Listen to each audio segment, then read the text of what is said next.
Hello all, welcome to SMS channel. Hi అండి అందరికీ. ఈరోజు నేను రెస్టారెంట్ స్టైల్లో చాలా యమ్మీగా ఉండే కర్డ్ రైస్ రెసిపీని మీతో షేర్ చేసుకుంటున్నాను. చాలా తక్కువ ఇంగ్రీడియంట్స్తో సేమ్ మనకి రెస్టారెంట్లో ఎంత బాగుంటుందో అంత టేస్టీతో మనం కర్డ్ రైస్ని చూడండి ఏ విధంగా చేసుకోవాలో నేను మీతో ఇక్కడ షేర్ చేస్తాను. సో మనం దీనికోసం ఫ్రెష్గా దానిమ్మ గింజల్ని కర్డ్ రైస్లో యాడ్ చేసుకుంటే చాలా బాగుంటుంది. దానికోసం మనం దానిమ్మ అలాగే స్టీమ్డ్ రైస్, మనం అప్పుడే వేడివేడిగా వండిన రైస్ అయితే పొడి పొడిలాడుతూ చాలా బాగుంటుంది. అలాగే మంచి థిక్గా ఉన్న ఇంట్లో ప్రిపేర్ చేసిన పెరుగు ఒక బౌల్ తీసుకోవాలి. ఈ 3 ఇంగ్రీడియంట్స్ ఉంటే చాలండి, చాలా బాగా ప్రిపేర్ చేసేసుకోవచ్చు. ఇంకా అసలు నో చెప్పరు, అంత బాగుంటుంది టేస్ట్ అయితే. ఇప్పుడు తయారు చేసే విధానాన్ని ఒకసారి చూద్దాం. ముందుగా మనం ఒక మిక్సీ జార్ని తీసుకొని దాంట్లో పక్కన పెట్టుకున్న రైస్ని యాడ్ చేసేసుకోవాలి. చూడండి ఎంత బాగుందో కదా, రైస్ పొడి పొడిలాడుతూ. ఇలా ఉంటే రైస్ విజిల్ పోయిన వెంటనే తీసుకుంటే చాలా సాఫ్ట్గా అయిపోయి అండ్ టేస్ట్ కూడా చాలా బాగుంటుంది. చూడండి ఈ విధంగా తీసుకోవాలి. ఇప్పుడు మనం దీంట్లోకి పెరుగుని యాడ్ చేసుకోవాలి. నేను ఇక్కడ ఫ్రెష్ హోమ్ మేడ్ పెరుగుని తీసుకుంటున్నాను. పైన మీగడతో పాటుగా వేసుకుంటే చాలా బాగుంటుంది. చూడండి ఈ విధంగా పెరుగు మీద ఉంటుంది కదా, దాంతో పాటుగా మొత్తం అంతటిని వేసేసుకోవాలి. ఇలా కప్పు పెరుగు వేసుకుంటే మనకి నోటికి తగులుతూ సాఫ్ట్గా చాలా బాగుంటుంది టేస్ట్ వెన్నతోటి. ఇలా పెరుగు మొత్తాన్ని వేసేసుకొని దీంట్లోనే కొంచెం సాల్ట్ని కూడా యాడ్ చేసుకోవాలి మనకి టేస్ట్కి తగినంత. చూడండి ఇక్కడ నేను టేబుల్ సాల్ట్ని యాడ్ చేస్తున్నాను.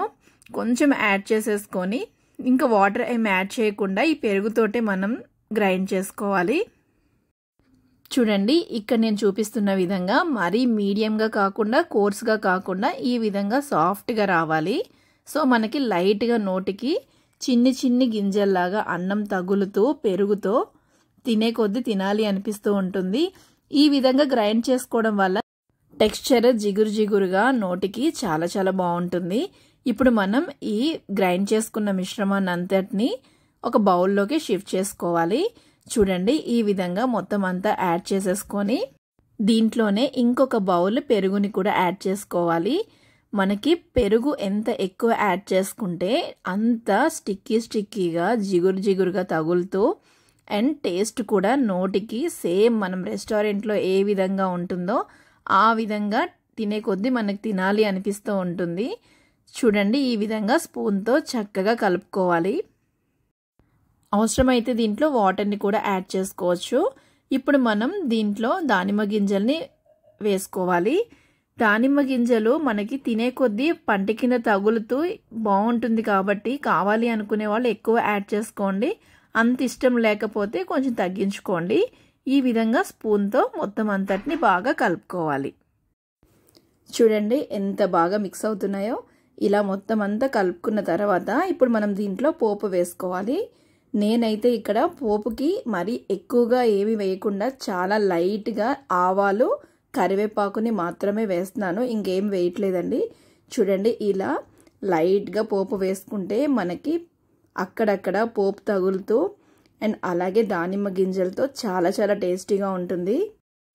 అంతేనండి, చూసారు కదా ఎంత ఈజీగా సింపుల్గా టేస్టీ కర్డ్ రైస్ని ప్రిపేర్ చేసేసుకున్నాము. అది కూడా రెస్టారెంట్ స్టైల్లో.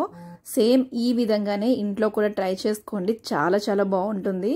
అండ్ మనకి ఏదో విధంగా ఫ్రూట్స్ కూడా మనం ఈ విధంగా తీసుకుంటే చాలా మంచిది, పిల్లలు కూడా ఎంజాయ్ చేస్తారు. సో మీకు కనుక ఇది నచ్చితే తప్పకుండా మీరు కూడా ఈ రెసిపీని ట్రై చేసి నాతో ఎలా వచ్చిందో కామెంట్ సెక్షన్లో షేర్ చేసుకోండి. మనం ఈ రెసిపీని కిడ్స్ లంచ్ బాక్స్లో కూడా ప్రిపేర్ చేసి పెట్టుకోవచ్చు. వాళ్ళు కూడా చాలా హెల్తీగా దానిమ్మ గింజలు కూడా యాడ్ చేసాం కాబట్టి ఇంట్రెస్ట్గా తింటారు. సో చాలా రిలాక్స్డ్గా కూడా ఉంటారు. మనం కూడా ఇలా 2-3 స్పూన్స్ చక్కగా ప్లేట్లో వేసేసుకొని దీంతో పాటుగా ఒక గుత్తి వంకాయని కూడా వేసుకొని యాడ్ చేసుకొని కలుపుకొని తింటే చాలా బాగుంటుంది. టేస్ట్ అయితే సూపర్ అసలు. సో మీరు కూడా ట్రై చేయండి. ఈ వీడియో ఎవరికైనా హెల్ప్ అవుతుంది అనుకుంటే తప్పకుండా షేర్ చేసుకోండి. అలాగే please do like, share and subscribe to our SMS వంటిల్లు. మరిన్ని మంచి మంచి రెసిపీస్ని మీరు చూడాలి అనుకుంటే తప్పకుండా మా పేజ్ని ఫాలో అవ్వండి. Thank you for watching. Bye bye.